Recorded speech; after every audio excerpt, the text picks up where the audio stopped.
জায়গাটা খুবই ফাঁকা।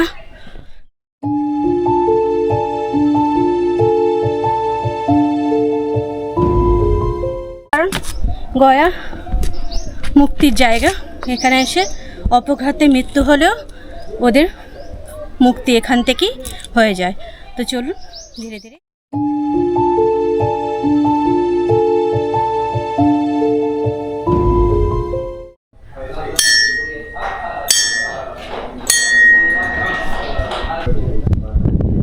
এটা হচ্ছে প্রেতশিলা। প্রেতশিলা, শিলামাত পাথরটা প্রেতশিলা। রমেশ প্রেতের মালিক তিনটা হলো রজগুণ, তমগুণ, সতগুণ।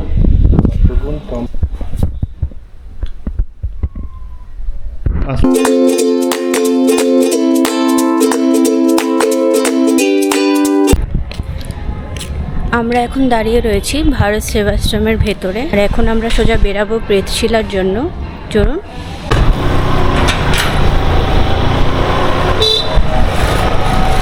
গয়া শহর থেকে প্রেতশিলার দূরত্ব প্রায় 9.5 কিলোমিটারের কাছাকাছি।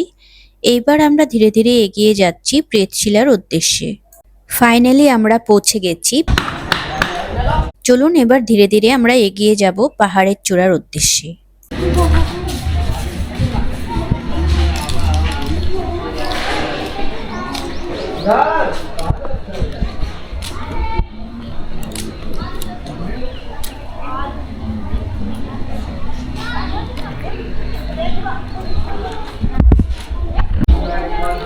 আমরা এখন দাঁড়িয়ে রয়েছি প্রেতশিলার সামনে। এখান থেকে আমাদের সিঁড়ি দিয়ে যেতে হবে, প্রায় 676টা সিঁড়ি আমাদের উপরে উঠতে হবে, তারপর আমরা প্রেতশিলার দর্শন পাব। চলুন ধীরে ধীরে এগোনো যাক। সিঁড়িগুলো ঠিকই আছে, আস্তে আস্তে আপনারা উঠেই যেতে পারেন। সিঁড়ি দিয়ে ওঠার সময় বাঁ হাতে দেখতে পারলাম যে অনেকগুলো ফটো এখানে লাগানো রয়েছে। এরা প্রত্যেকেই অপঘাতে বা অপমৃত্যুর শিকার হয়েছেন। কেউ দুর্ঘটনায়, কেউ বা আত্মহত্যার পথ বেছে নিয়েছিলেন।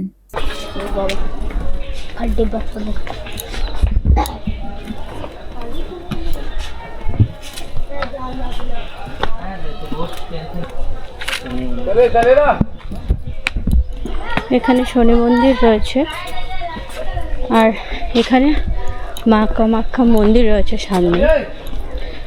আমরা আগে ঘুরে আসি, ফেরার সময় আমরা দর্শন করব।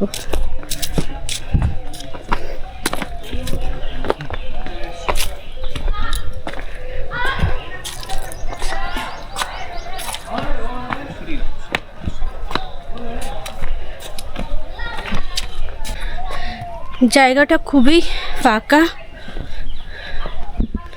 আমরা উপরে গিয়ে একবার ঘুরে আসব, কারণ যাদের অপঘাতে মৃত্যু হয়েছে ওনাদের এখানেই গয়াতে সব জায়গায় পিণ্ডদান করার পর এখানেই ফাইনাল পিণ্ডদান হয়ে থাকে। এখানে সিঁড়িটা দেখতেই পাচ্ছেন, এখানটা উঠতে একটু কষ্ট হবে।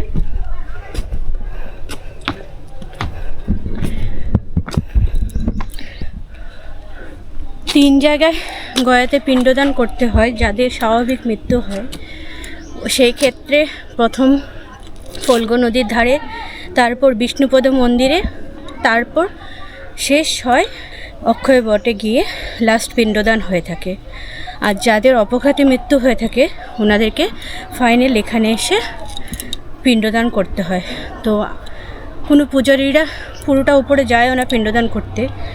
51 সিঁড়িতেই মা কামাখ্যা মন্দিরের পাশে এই এলাকাটা দেখতে পাচ্ছেন, এই জায়গাটাতেই বসে কাজ করে পিণ্ডদান পর্ব সমাপ্ত করে। এখন একদম উপরে গিয়ে 676টা সিঁড়ি পার করে ম্যাক্সিমাম ব্রাহ্মণরাই যায় না। তো চলুন আমরা একবার ধীরে ধীরে উপরে যাব, কারণ আমরা অনেকটা লেটে এসেছি। এখন ঘড়ি কাটায় প্রায় বাজে 4:30। আমরা তাড়াতাড়ি ঘুরে আসবো, কারণ সন্ধ্যার পর এই জায়গায় যাওয়া অ্যালাউড নেই। দেখতেই পাচ্ছেন যেতে যেতে যাদের অপঘাতে মৃত্যু হয়েছে তাদের ফটোগুলো এখানে লাগিয়ে রাখা রয়েছে। চলুন ধীরে ধীরে এগোনো যাক, ভয় পাওয়ার কিছুই নেই, আস্তে আস্তে এগাবো। কারণ গয়া মুক্তির জায়গা, এখানে এসে অপঘাতে মৃত্যু হলেও ওদের মুক্তি এখান থেকেই হয়ে যায়।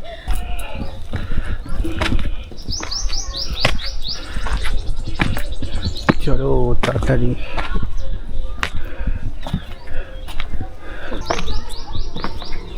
সিঁড়িগুলো ঠিক আছে।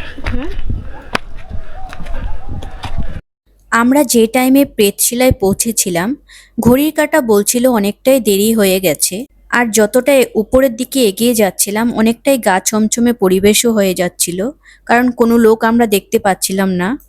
আমরা এই ভিডিওটা ভয় দেখানোর জন্য করছি না, বরং এই পবিত্র আর রহস্যময় স্থানের আসল অভিজ্ঞতাটা শেয়ার করার জন্যই করছি। সিঁড়ি দিয়ে ওঠার সময় গাছের ডালে ডালে বেঁধে রাখা অসংখ্য পুরনো কাপড়। এই কাপড়গুলো শুধু সাধারণ কোনো বস্ত্র নয়, এগুলো ছিল সেই মানুষগুলোর ব্যবহার করা পোশাক যারা পৃথিবী থেকে বিদায় নিয়েছেন খুব অসময়ে, কোনো এক অপঘাতে। তাদের পরিবারের মানুষগুলোই এখানে এসে এই কাপড়গুলো বেঁধে দিয়ে যান, এই বিশ্বাসেই যে তাদের প্রিয় মানুষটার অতৃপ্ত আত্মা যেন এই পাহাড়ের শান্তিতে আশ্রয় পায়।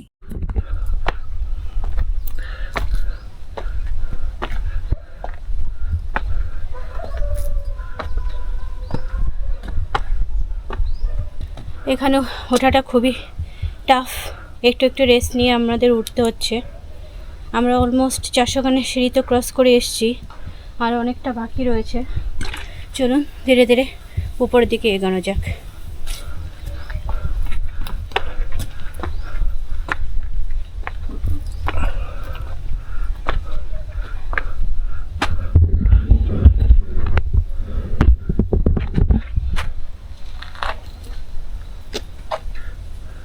সিঁড়ি দিয়ে অনেকখানি উপরে চলে আসার পর উপরের দিকে তাকিয়ে আমরা ভয় পেয়ে যাই। দেখতে পাই যে পাহাড়ের উপরের দিকে হঠাৎ একটি লোক বারবার এপাশ থেকে ওপাশ করছে। এই নির্জন পাহাড়ে যেখানে কেউ নেই সেখানে এই লোকটা একা কি করছে সেটা ভেবেই আমরা শুরুতে একটু ভয় পেয়ে গিয়েছিলাম। বেশ কিছুক্ষণ দাঁড়িয়ে থাকার পর আমরা একটু সাহস করে এক ধাপ এগিয়েই দেখতে পারলাম যে উপরে আরো কিছু লোক আছে। কিছুক্ষণ পর লোকটি একটি জায়গায় চুপ করে বসে পড়লো। আগে গিয়ে আমরা জানতে পারলাম যে ওই ব্যক্তিটি ছিল দৃষ্টিহীন। ইনি পাহাড়েই সারাদিন থাকে।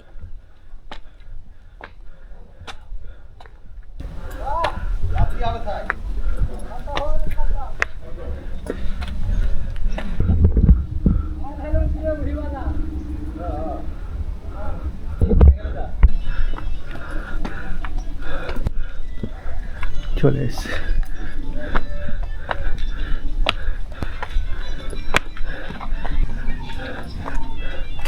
কি অবস্থা?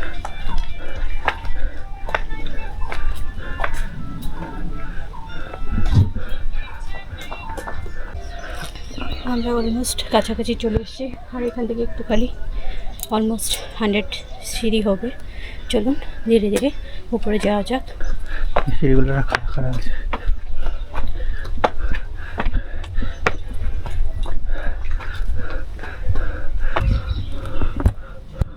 চলো চলো চলো। আমরা ফাইনালি পৌঁছে গেলাম প্রেতশিলা পাহাড়ের চূড়ায়। পাহাড়ের চূড়ায় উঠেই প্রথমে আমরা যার দর্শন পেলাম তিনি হলেন মা দক্ষিণা কালী।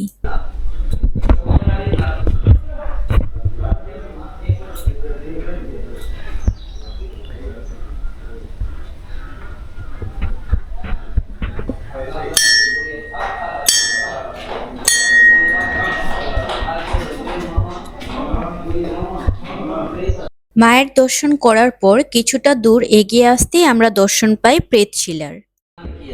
सभी को माथा झुका के प्रणाम कीजिए। माथा झुकाइए। आपका विघ्न बाधा प्रेत बाधा दूर हो। बाल बच्चे आनंद हो। अपने नाम बोल के 100 मुद्रा लेके 3 बार माथा चुकमा के चरणों में देके।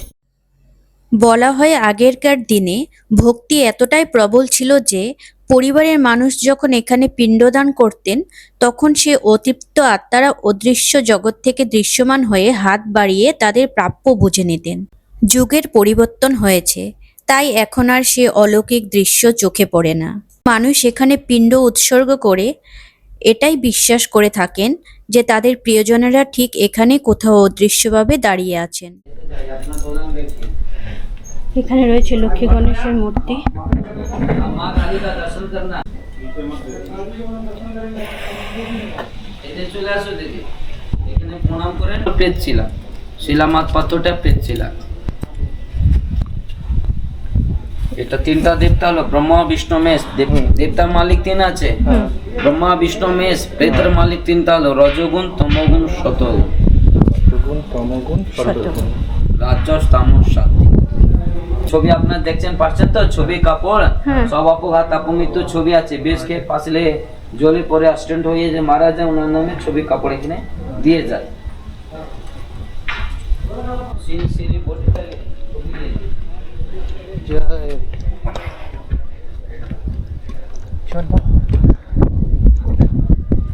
তাদের দেখালাম, প্রেতশিলার দর্শন করালাম।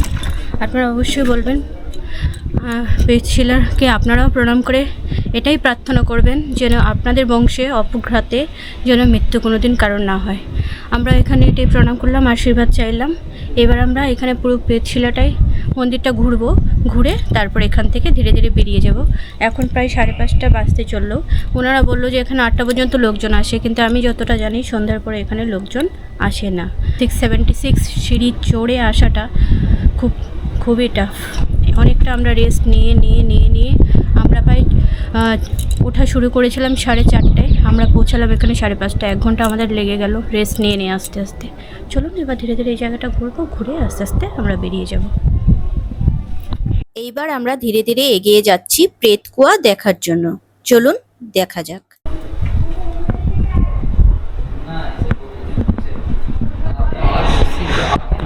दूसरा किसी देखो आता लगाने वाला है ना भैया।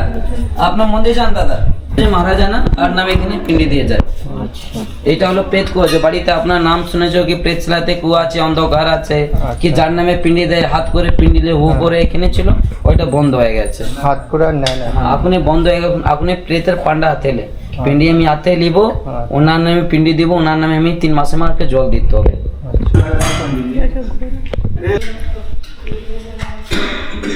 মন্দিরের ভেতর প্রবেশ করতেই আমরা দেখতে পেলাম বিষ্ণু ভগবানের একটি মূর্তি। মূর্তির ঠিক নিচেই রাখা রয়েছে অসংখ্য ছবি। এগুলো সেই সব মানুষেরই ছবি যারা অপঘাতে বা অকাল মৃত্যুর শিকার হয়েছেন। আমাদের প্রেতশিলা দেখা হয়ে গেল। প্রেতশিলা দর্শন করে এবার আমরা ধীরে ধীরে নিচের দিকে নেমে যাচ্ছি। চলুন।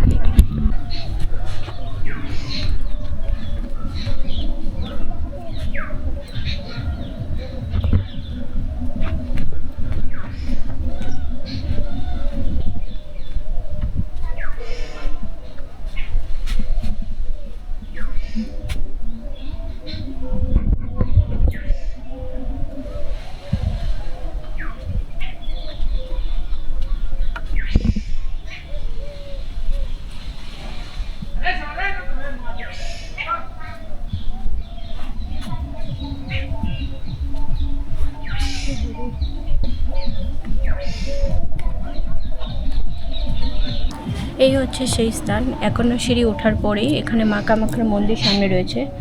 এখানে এসে সবাই এখন পুরোহিতরা যারা ব্রাহ্মণরা আছেন ওরাই এখানে এসে পিণ্ডদান করে যায়। আপনি দেখতে পাচ্ছেন কত গাছের মধ্যে যারা অপঘাতে মৃত্যু হয়েছে ওনাদের ফটো লাগানো রয়েছে, ওনাদের শাড়ি কাপড় যাই আছে স্মৃতি হিসেবে টানানো রয়েছে। আর আমি দাঁড়িয়ে রয়েছি মা কামাখ্যার মন্দিরের সামনে। চলুন মা কামাখ্যার মন্দিরে দর্শন করা যাক।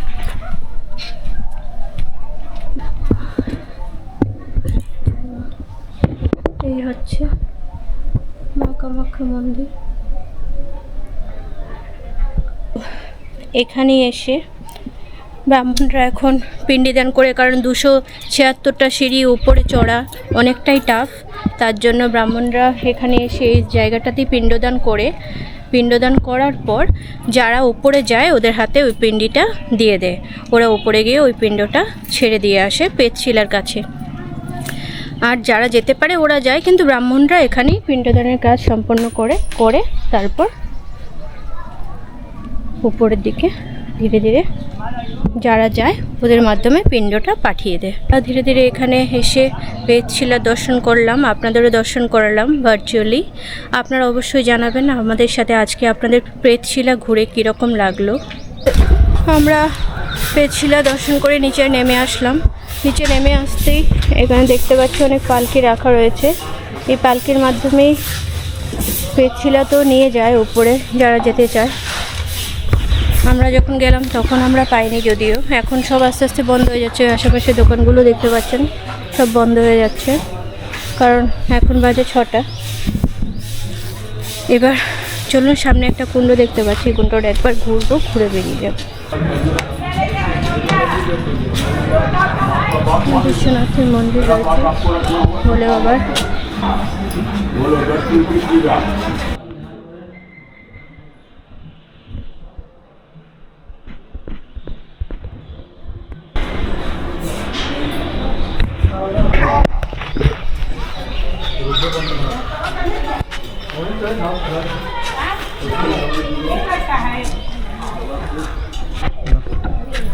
এই মন্দিরটি হচ্ছে বিশ্বনাথজির মন্দির। ভেতরে রয়েছে ভোলা বাবার একটি শিবলিঙ্গ, যেটি ছিল পঞ্চমুখী শিবলিঙ্গ। আমরা সেই শিবলিঙ্গ দর্শন করলাম, আপনারা দর্শন করতে পেরেছেন হয়তো ভিডিওর মাধ্যমে। সামনেই রয়েছে একটা কুণ্ড, এখানেও কাজ হচ্ছে, এখানেও ক্রিয়ার কাজ চলছে, এখানেও গাছে ফটো এইসব লাগানো রয়েছে। আমরা আর যাবো না, কারণ অলরেডি 6টা বাজে। তো আমরা এখান থেকে ধীরে ধীরে এখন বেরিয়ে যাব। চলুন এবার ধীরে ধীরে যাওয়া যাক। আজকের মতো আমরা প্রেতশিলার ভিডিওটা এখানেই এন্ড করছি। আমাদের সাথে আপনাদের প্রেতশিলা ঘুরে কীরকম অভিজ্ঞতা হলো অবশ্যই আমাদের কমেন্টের মাধ্যমে জানাতে ভুলবেন না।